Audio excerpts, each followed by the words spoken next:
বাতিল কৰক immigration and foreigner act 2025 বাতিল কৰক ইমিগ্ৰেশ্যন এণ্ড ফৰেনাৰ্ছ এক্ট 2025 বাতিল কৰক অসমৰ খিলঞ্জীয়া সুৰক্ষা সুনিশ্চিত কৰক খিলঞ্জীয়া সুৰক্ষা সুনিশ্চিত কৰক বিলাসিতা অসম জিন্দাবাদ অসম জিন্দাবাদ অসম জিন্দাবাদ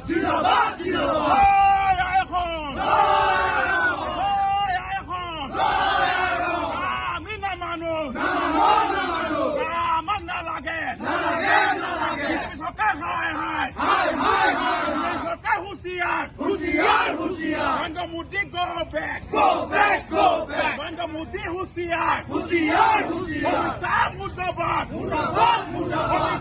Mudabad! Mudabad! Mudabad!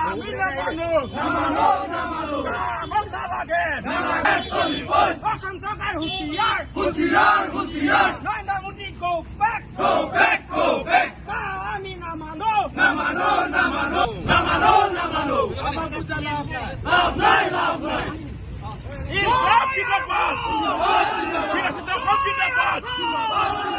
Immigration and Foreign Act 2025 বাতিল কৰক খিলঞ্জীয়া অধিকাৰ সুনিশ্চিত কৰক খিলঞ্জীয়া অধিকাৰ সুনিশ্চিত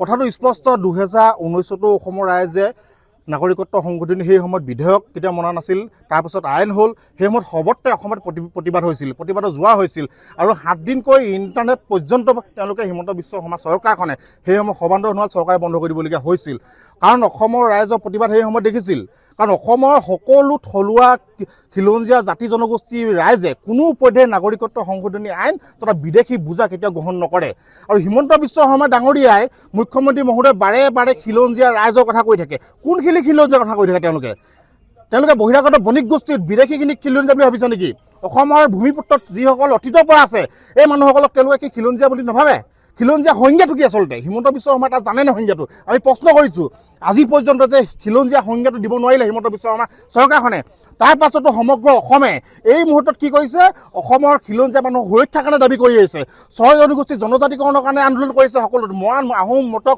সকলো মানুহে সৰ্বতে প্ৰতিবাদ কৰি আছে তাৰ পাছত তেওঁলোকৰ যিসমূহ দাবীৰ প্ৰতি সন্মান নজনায় আৰু তেওঁলোকে কি কৰিছে বিদেশীক স্বদেশী কৰা এটা প্ৰক্ৰিয়া আৰম্ভ কৰিছে তাত বিদেশী তাত হিন্দু মুছলমানো কোনো কথা নাই তেওঁলোকে যেতিয়া কোনোবা বনাঞ্চল তেওঁলোকে উচ্ছেদ কৰিছিল আমি সমৰ্থন কৰিছিলোঁ আমি পোনপটীয়াকৈ জনাইছোঁ যে আমি সমৰ্থন কৰিছোঁ। সেই বুলি এইটো নহয় যে কাৰোবাৰ প্ৰতি মৰম, কাৰোবাৰ প্ৰতি গৰম হ'ব আমি এতিয়া মানি ল'ব নোৱাৰোঁ। কোনোবা বনাঞ্চল উচ্ছেদ কৰি তেওঁলোকে যদি নিৰ্বাচনী গণনা পাৰ কৰিম বুলি ভাবিছে, বা তেওঁলোকে অসমীয়া খিলঞ্জীয়া মানুহক যদি যিসকলে বুজিছে যে খিলঞ্জীয়া মানুহসকলে হিমন্ত বিশ্ব শৰ্মাৰ চৰকাৰৰ আচল চৰিত্ৰটো বুজিছে, সকলোতে ধাৰ ঋণ কৰি যিধৰণে চৰকাৰ চলাইছে বা সকলো খিলঞ্জীয়া মানুহক যিসমূহ অধিকাৰ আছে দিব পৰা নাই, সেইকাৰণে হিমন্ত বিশ্ব শৰ্মাই বুজি পাইছে যে আমি ভৱিষ্যত দিনত কেতিয়াও নিৰ্বাচন জয়ী হ'ব নোৱাৰোঁ। সেইকাৰণে ভাৰতৰ বাহিৰৰ কেইবাখনো দেশৰ পৰা তেওঁলোকে হিন্দু শৰণাৰ্থীসকলক আনি ইয়াত সংস্থাপন দি তেওঁলোকে ভৱিষ্যত দিনত ভোট বেংকৰ সৃষ্টিৰ এটা পৰিকল্পনা কৰিছে। এইটো কেতিয়া আমি সহ্য কৰিব নোৱাৰোঁ।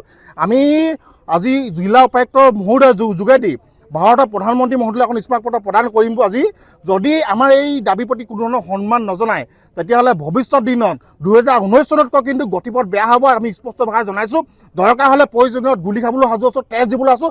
অসমক বিদেশী চৰণীয়া পথাৰ কৰিবলৈ কোনো পধ্যে দিব নোৱাৰোঁ। সি হিমন্ত বিশ্ব শৰ্মাই হওক, দিল্লীত হওক, হুঁচিয়াৰ কৰি দিছোঁ ইয়াৰ পৰা। যদি এতিয়াই তেওঁলোকে মানি নলয়, ভৱিষ্যত দিনত কিন্তু হিমন্ত বিশ্ব শৰ্মা যিখন মুখ্যমন্ত্ৰী চকী ব্ৰহ্মপুত্ৰৰ পাৰত গৈ তেওঁলোকৰ মাজত উফৰাই পেলাবলৈ আমি কিন্তু অসমৰ ৰাইজক একত্ৰিত কৰি বাধ্য হ'ম। যিকোনো খবৰৰ বাবে যোগাযোগ কৰক 7099017330 লগতে 7099017110 নম্বৰত।